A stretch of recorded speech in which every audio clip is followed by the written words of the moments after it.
हाय दोस्तों, कैसे हो सभी को नमस्कार। आज कक्षा 10 और 12 की हम बात करते हैं हिंदी में रस किस प्रकार आते हैं उनको हम देखते हैं। परीक्षा में अत्यंत महत्वपूर्ण हैं। लिखा हुआ है रस, करुण रस, रोद रस, हास्य रस, श्रृंगार रस, वीर रस। इनमें से निम्नलिखित एक को लिखिए। इसमें से एक को लिखना है। करुण रस, हास्य रस, रोद रस, वीर रस में से किसी को एक को लिखना है। उसका उदाहरण लिखना है। उसकी परिभाषा लिखना है। इसी प्रकार नंबर 2 पे आता है छंद। निम्नलिखित में से एक का लक्षण और उदाहरण लिखिए। छंद में चौपाई, सोरठा, रोला, दोहा आते हैं। जिस प्रकार चौपाई लिखिए। चौपाई के चरण में चार चरण होते हैं। इसके प्रत्येक चरण में 16 मात्राएं तथा अंत में 2 गुरु वर्ण होते हैं। इसी प्रकार इसमें से एक उदाहरण लिखना पड़ेगा। हमारी वीडियो पड़ी हुई है, देख लिए हमारे चैनल पे। और फिर नंबर 2 पे आ गया दोहा, फिर नंबर 3 पे सोरठा, नंबर 4 पे रोला। इसी प्रकार से लिखना होगा जिस प्रकार से मैंने चौपाई में बताया आपको। ये चौपाई पूरी नहीं हुई, हमारी वीडियो को देखिए, उसमें चौपाई, सोरठा, छंद, अलंकार सारे वे पढ़े हुए हैं। अब आ जाते हैं नंबर 3 पर अलंकार। निम्नलिखित में से किसी एक का लक्षण व उदाहरण सहित लिखिए। अनुप्रास अलंकार, यमक अलंकार, श्लेष अलंकार, उपमा अलंकार, रूपक अलंकार। इतने चार ऑप्शन दिए होंगे। उनमें से एक का लक्षण और उदाहरण सहित लिखना होगा अलंकार को। फिर उसके बाद नंबर 4 पे आता है निबंध। 9 अंक का निबंध लिखना है। 9 अंक का निबंध किस प्रकार आते हैं। जनसंख्या पर निबंध, साहित्य और समाज पर निबंध, भारत में भ्रष्टाचार की समस्या पर निबंध, पर्यावरण प्रदूषण की समस्या पर निबंध।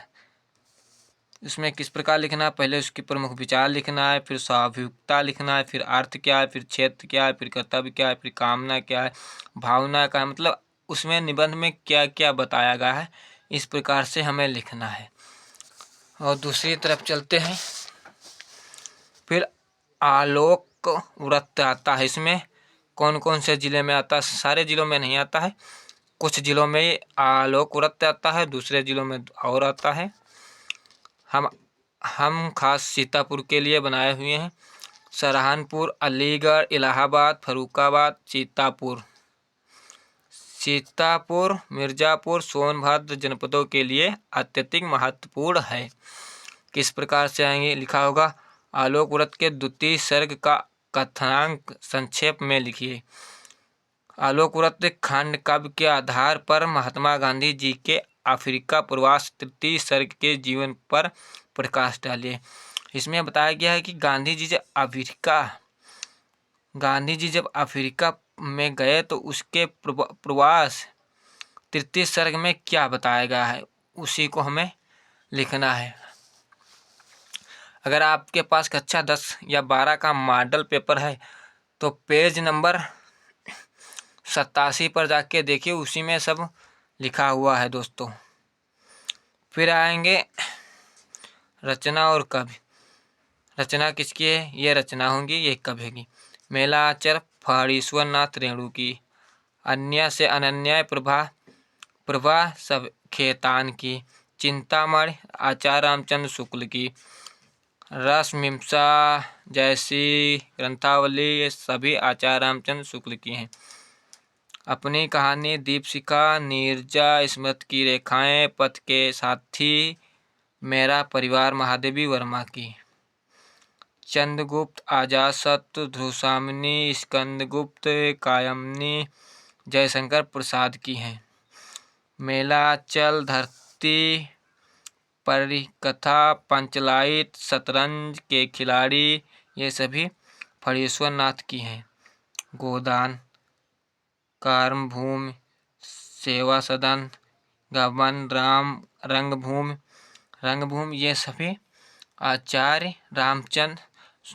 प्रेमचंद की हैं। और किस प्रकार से हिंदी में आते हैं और जिससे लिखा हुआ है इस प्रकार से आते हैं, हम आपको बताते हैं। लिखा है सही विकल्प मोटे काले अक्षरों में छापे गए हैं। मैथिली शरद गुप्त की रचना कौन है। मैथिली शरद की रचना कौन, उसमें से 4 ऑप्शन दिए होंगे आपको। लिखा है लोकयतन, परिमाल, भारत भारती। भारत भारती तो जयशंकर प्रसाद की है। यह है परिवर्तन। परिवर्तन मैथिली षड् गुप्त की रचना है। अब फिर आते हैं, फिर लिखा हुआ है अष्टछाप के कवि नहीं है। अष्टछाप के कवि कौन कौन है? नंदादास हैं, सूरदास हैं, ध्रुवछीत स्वामी है, लेकिन भिखारी दास नहीं है। प्रयोगवादी कवि हैं। प्रयोगवादी कवि कौन है? महादेवी वर्मा, सुमित्रानंद पंत, निराला, गिरिजा कुमार मथुरा। तो दोस्तों गिरिजा कुमार मथुरा हैं। रीतबंध कवि, रीतबंध काव्य के कवि कौन है? बिहारी, माखनलाल चतुर्वेदी, भिखारी दास ठाकुर।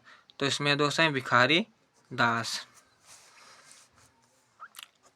अखराउट के रचनाकार कौन है? अखराउट के रचनाकार कौन है? मालिक मोहम्मद जायसी। मालिक मोहम्मद जायसी जी हैं। और देखते हैं,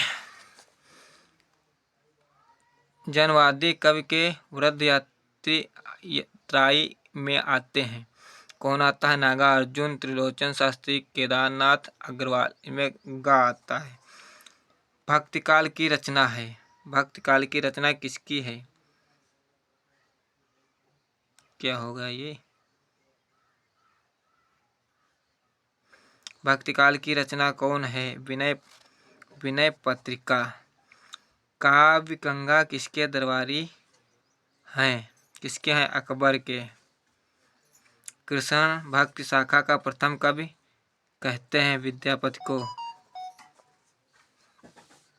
निम्नलिखित में प्रगतिवादी कवि हैं। रामधारी सिंह दिनकर। और आगे देखते हैं, नई कविता का शुभारंभ कब हुआ? सन 1954 में। आदिकाल एक अन्य नाम से जाना जाता है, सिद्ध सामंत काल।